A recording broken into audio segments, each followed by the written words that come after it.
Est-il interdit à un homme musulman de se faire des tresses, des locks ou bien des vanilles? Et est-il obligatoire aux hommes musulmans de se raser la tête tout le temps? Voilà le sujet qu'on va traiter dans cette vidéo. On va parler des coupes de cheveux. Commençons par le fait de laisser pousser ses cheveux. Comme il était rapporté de nombreuses fois, le prophète Mohammed avait des cheveux longs et ses cheveux arrivaient presque à ses épaules et parfois ils tombaient sur ses épaules. Et sur ce sujet-là, il n'y a pas de doute. Donc on sait qu'il est bien de laisser pousser ses cheveux pour un homme de la même manière que le prophète Mohammed, il encourageait ceux qui avaient de beaux cheveux à les laisser pousser et à les entretenir car les cheveux font partie de la beauté de l'homme. Et quant au fait de se raser la tête, sachez que se raser la tête dans la religion est synonyme de deuil ou bien synonyme de début de nouveau cycle. Et je vous donne comme premier exemple pour le rasage, le pèlerinage. Comme vous le savez tous, lors du pèlerinage, on se rase la tête. Et si Allah a ordonné aux musulmans de se raser la tête, c'est parce que le fait de se raser la tête, ça représente la fin d'un cycle de vie et le début d'un nouveau cycle. Et ainsi, lors du pèlerinage, tous tes péchés passés sont pardonnés et tu vas commencer un nouveau cycle de vie dans lequel tu es vierge de tout péché. Et pour représenter ce nouveau cycle, tu te rases la tête. Et voilà un exemple dans lequel les musulmans se rasent la tête. Et maintenant, deuxième exemple dans lequel les musulmans se rasent la tête, c'est en signe de deuil. Comme vous l'avez dans le hadith de Abdullah ibn Ja'far, qui rapporte que lorsque son père, qui était le compagnon du prophète, est décédé, le prophète leur a laissé 3 jours de deuil, et après ces 3 jours de deuil, le prophète leur a rendu visite, puis il les a fait venir, et il a ordonné de faire venir un coiffeur et de leur raser la tête. Et dans ce hadith, vous comprenez que le fait de se raser la tête à blanc, ça représente le deuil. Et cela est une coutume qui n'est pas seulement spécifique aux musulmans, mais qui est commune à beaucoup de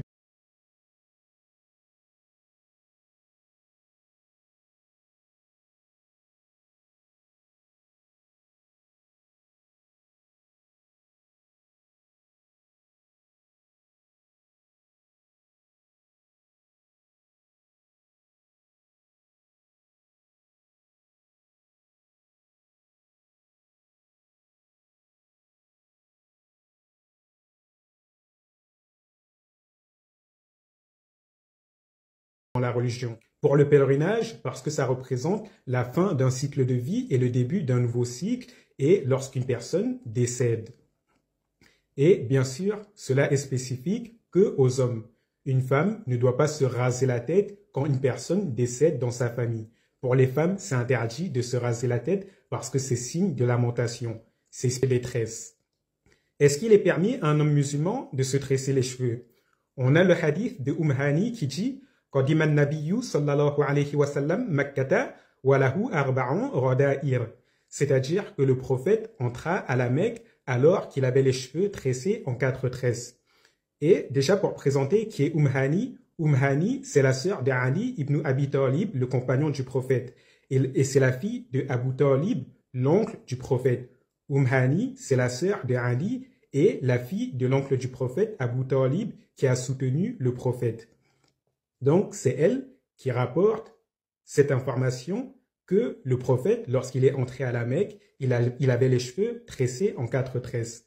Et vous avez ici déjà un hadith qui montre qu'il n'y a rien de mal pour un homme de se tresser les cheveux.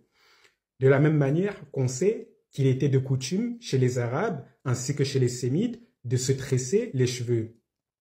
Et c'est durant l'ère de la colonisation qu'ils ont commencé à délaisser la coutume de se tresser les cheveux petit à petit pour partir vers le fait de se raser la tête.